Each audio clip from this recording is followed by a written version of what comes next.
Greetings everyone, I'm Dr. Rachel Meixner and I am here today to talk with you about creating images using AI. So, back in the day, when we wanted to find the perfect visual to share with a student, to put onto a newsletter or a slide or some kind of teaching material, we had to scour the internet. And so I have a little example here for you. I wanted to create an image called Teacher Toolbox to kind of go along with my videos, Teacher Toolbox for using AI. And this is what I could find when I ran a Google.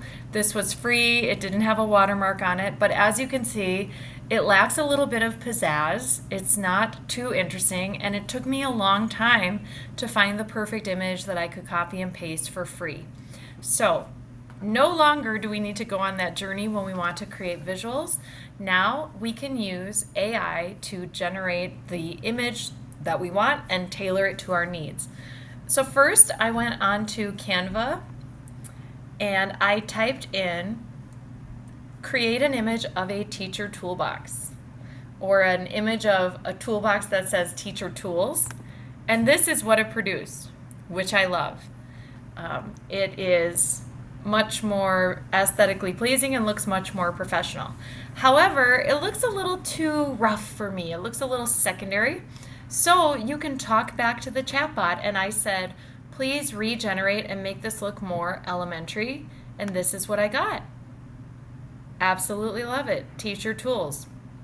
The only thing that I didn't like about this is it looks a little bit busy. I really wanted my image to pop. So again, I talked back to the chatbot and I said, please regenerate and give me a white background. There we go. I arrived at the image that I ended up using. This is Teacher Tools with a nice white background for me, and I absolutely love it. So as you can see, we are advancing in our visuals from this to this, and I absolutely love to play with this. My only warning is, even though it's so quick and efficient, it is so much fun that sometimes I go down a rabbit hole and I'm just creating image after image, and suddenly time has gone by and I need to get back to something else, because as you know, our time as special educators is absolutely precious. All right, so I want to show you how to log in and use the tools. So the option that I just demonstrated, I created on Canva. So Canva is really great at creating visuals. I have another video about how to create a classroom newsletter. But for Canva AI, I can just click here and it is a chatbot. So I can choose create an image if I want to, but if I prompt it, create an image of a panda bear riding a unicorn, I hit enter and here comes my panda bear on a unicorn. Apparently that's what's popping into my mind today. So there you have it. There it is. I mean, how beautiful. That could be a writing prompt. That could go along with a student's creative story. Absolutely love this. And I have to admit, this is one where I would allow students to start to play with this. However, whenever you put AI in the hands of students, you have to be very careful because you want to make sure that it's safe and appropriate. So I have used this more for myself, just to spice up my teaching and bring creativity to my classroom. I also might do something like have students write something creative, and then I take their passage and create the image alongside of them. So they are not logged into Canva, I am. Your district will determine whether or not students are allowed to log in and play with things on their own. So you just want to be really careful with that. My videos and tools are all for teachers, so they can use them and put them in the hands of students, but the teacher is really the one using the AI, and that's for student safety. All right, so that is Canva's image generator. Magic School also has an image generator, so if you're logged in, you can click on image generator. Now you're going to need to log into Adobe Express. So there's actually two logins. So when you click on try now, it will have you log into Adobe Express. And since I've done that before, there's a good chance, yep, it didn't ask me to log in again, it saved my login.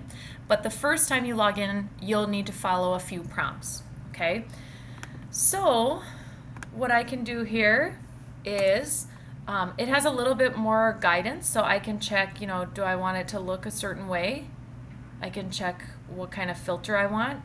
Um, but one thing that I've used before is, you never want to have photos of your students, but sometimes I like to put like a generic photo of something on my classroom newsletter. And since I work with students at the transition age, we take field trips to different employers. So let's say I'm taking a field trip to a trade school, so students could check out careers in construction, electrician, finishing trades, all of the options that are out there for them.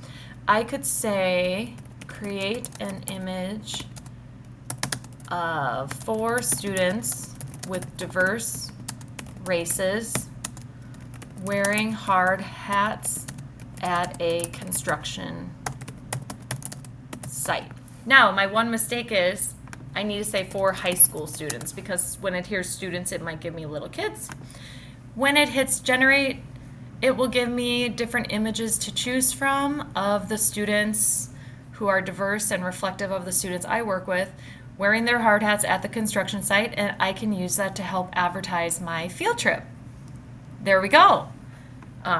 The students still look a little bit young, but this would work. If I want to, I could say regenerate and make the students older. So again, that regenerate tool works just like any other chatbot. Regenerate is probably my favorite word when it comes to using AI, and it will follow suit. Let's see how it does. It's taking its sweet time. Oh, wow. Okay, went a little too old on that one. We've got a grandpa. So this is great for you to see. This is why using AI is like a sandbox. So let's try this again. Let's try create an image of 4 high schoolers.